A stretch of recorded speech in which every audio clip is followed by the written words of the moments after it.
इस वीडियो में हम बात करने वाले हैं कुछ ऐसे टिप्स एंड टेक्निक्स की जिसकी मदद से आप एक अच्छे पब्लिक स्पीकर बन सकते हैं। पहले ही जानना बहुत ज़रूरी है कि why it is important to become a public speaker. क्या ज़रूरत है? आप चाहे एक स्टूडेंट हो, एक बिजनेस ओनर हो, एक वर्किंग प्रोफेशनल हो, आपको रोज़ किसी ना किसी से बात करनी ही होती है। चाहे अगर आप स्टूडेंट हो तो टीचर से बात करनी होगी, प्रोफेसर से बात करनी होगी, डायरेक्टर से बात करनी होगी। अगर एक वर्किंग प्रोफेशनल हो तो अपने कलीग से बात करनी होगी, अपने मैनेजर से बात करनी होगी, अपने क्लाइंट से बात करनी होगी। अगर एक बिजनेस ओनर हो तो सेल्स से बात करनी होगी, अपने कस्टमर से बात करनी होगी, अपने इन्वेस्टर से बात करनी होगी और सांस भी लेना होगा। चैलेंज है कि हम लोग डर जाते हैं जब हमें बोलना होता है किसी के सामने, और वहाँ पे पब्लिक स्पीकिंग स्किल्स बहुत काम आते हैं आपके लिए। तो इस वीडियो में मैं आपको स्टेप बाय स्टेप बताने वाला हूँ कि किन किन चीज़ों का आपको ध्यान रखना है जब भी आप किसी मीटिंग में जाएं, किसी प्रेजेंटेशन में जाएं या फिर कोई स्पीच देने जाएं। तैयार है? Let's get going. सबसे पहला है नो योर ऑडियंस। जब आप अपने ऑडियंस को जान लेते हैं कि उन्हें क्या पसंद है, क्या नापसंद है, उनका लेवल ऑफ अंडरस्टैंडिंग क्या है, तो आप अपना कंटेंट और प्रेजेंटेशन अकॉर्डिंगली प्रिपेयर कर सकते हैं। इनफैक्ट बहुत सारे प्रोफेशनल स्पीकर्स ये कहते हैं कि 70 to 80% of your presentation occurs before the presentation takes place। क्या मतलब है इसका? कि जो आपकी प्रेजेंटेशन असली में हो रही है वो सिर्फ 20 से 30% है लाइव। उससे पहले जो आप प्रैक्टिस कर रहे हैं वो मैटर करता है। रॉबर्ट शुलर ने बहुत ही अच्छी बात बोली कि spectacular performance is always preceded by spectacular preparation. अब करना क्या होगा? खुद से पूछिए कि डेमोग्राफिक्स क्या है, जहां पे आप बोलने जा रहे हैं, जिनसे आप बात करने जा रहे हैं, वो किस जगह से बिलोंग करते हैं, उनकी एज, उनका सेक्स, उनका एजुकेशन लेवल जानिए। कितने लोग होंगे जिनके सामने आप बोलने वाले हैं? क्या आपके बॉसेस हैं, सीनियर बॉसेस हैं? कौन कौन लोग हैं? क्या कल्चरल मिक्स है? कितने लोग इस देश के हैं, कितने लोग दूसरे देश के हैं, कितने लोग इस धर्म से हैं, कितने लोग उस धर्म से हैं? Know everything. What will be the energy level of your audience? अगर आप एक स्पीकर हो जो कि लंच के बाद बोलने वाले हो, बहुत चैलेंज होने वाला है, क्योंकि बहुत एनर्जी चाहिए होती है।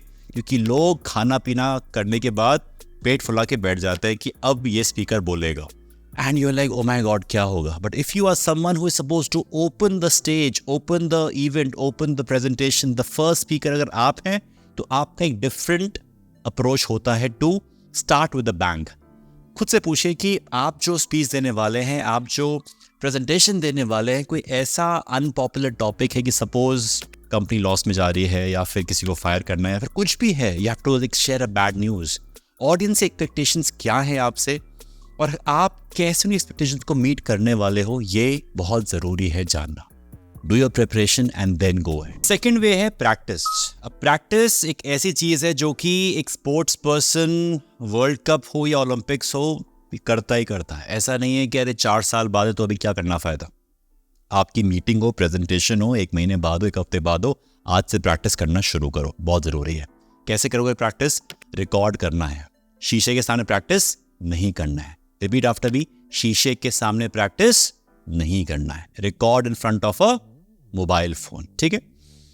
अगर आपकी प्रेजेंटेशन 30 मिनट्स की है, उसको ब्रेक कर दो इन चंक्स कि 5 मिनट का इंट्रोडक्शन है, 5 मिनट का पॉइंट नंबर 1 है, 5 मिनट का पॉइंट नंबर 2 है, 5 मिनट का एंड कंक्लूजन है। जो आपको सही लगे, आपकी मीटिंग, आपकी प्रेजेंटेशन, आपकी स्पीच। ठीक है? आपने रिकॉर्ड किया। रिकॉर्ड करने के बाद और वीडियो को देखने से पहले, बात समझना, रिकॉर्ड करने के बाद और वीडियो को देखने से पहले खुद से ये पूछो कि कैसा लगा आपको व्हेन यू आर प्रेजेंटिंग। सांस फूल रहा था, माइंड ब्लैंक हो रहा था, धड़कन बहुत तेज हो रही थी, चल क्या रहा था? What do you think you did well?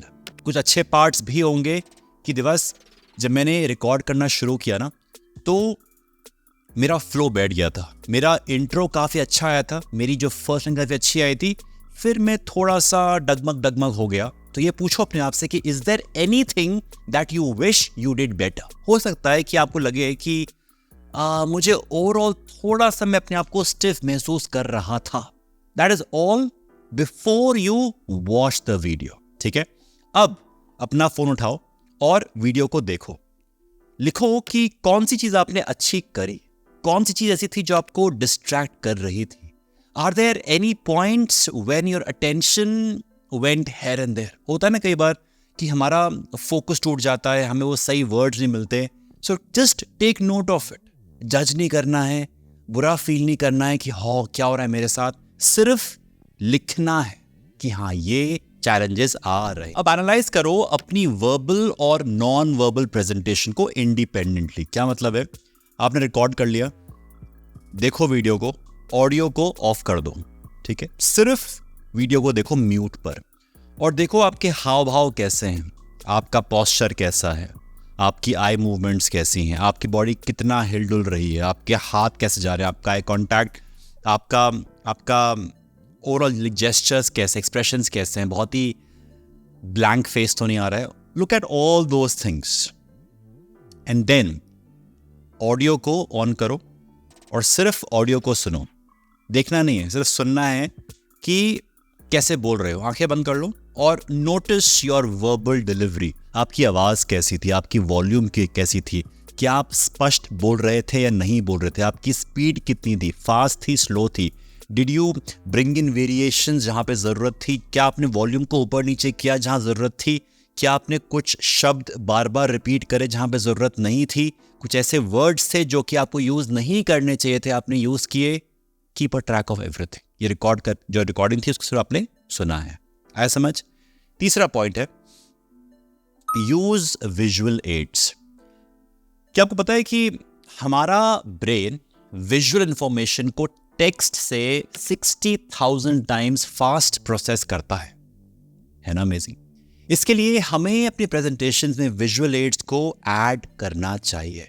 इससे हमारा ऑडियंस हमारे कंटेंट को बेटर समझ पाता है और उन्हें याद भी रहता है. Depending on your topic, audience and क्या थीम है, क्या एजेंडा है आपकी स्पीच का, you may want to use different types of visual aids such as slides होते हैं, चार्ट्स होते हैं, ग्राफ्स होते हैं, वीडियोस होते हैं, प्रॉप्स होते हैं. मुद्दा यह है कि आप जो भी यूज़ करो आप ऑडियंस को एंगेज कर पाओ, ऑडियंस को समझा पाओ. For example, if you are presenting data, you may want to use a chart or a graph to show trends or comparison. If you are sharing a story, you may want to use an image or maybe a video to bring in some like emotions or only show some examples. For example, if you are presenting a problem solution structure, तो आप जो visual aid use करोगे उसमें problem show करोगे, solution show करोगे और उसके benefits क्या हैं वो show करोगे. अगर आप एक persuasive speech शो कर रहे हो या फिर दे रहे हो, you can use visual aids to show evidence या testimonials कि लोग क्या कह रहे हैं, क्योंकि आप उनके testimonials की मदद से लोगों को persuade, लोगों को influence, लोगों को प्रभावित कर रहे हैं.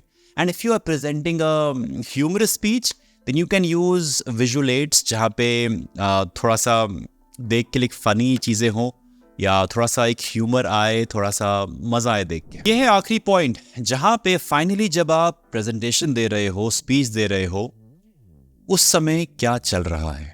क्या आपकी ऑडियंस ऐसे बैठी हुई है, ऐसे बैठी हुई है, ऐसे बैठी हुई है, या फिर ऐसे बैठी हुई है? It's a live feedback for you कि क्या आप जो बोल रहे हो वो लोगों को समझ आया, नहीं आया, क्या लोगों ने एंजॉय किया या नहीं किया. That's really important for you to repeat the same thing if you feel कि हाँ इस सेंटेंस को बोलने से तालियां बजती हैं. ये चीज़ बताने से ज़्यादा लोग आपकी तरफ देखते हैं with lot of enthusiasm. Repeat that there itself and next time also. आपको आ जाएगा समझ कि कौन से सेंटेंसेस, कौन से फ्रेजेस, कौन सी लाइन्स वर्क करती हैं, कौन सी वर्क नहीं करती, और इस प्रोसेस को रिपीट करते रहो. I have been using these tips throughout my career. जब भी मैं जाता हूँ for any speech, any presentation, I follow the same structure where I will think in my head कि ऑडियंस कैसी होगी, मुझे क्या प्रिपरेशन करनी है. I do record my self.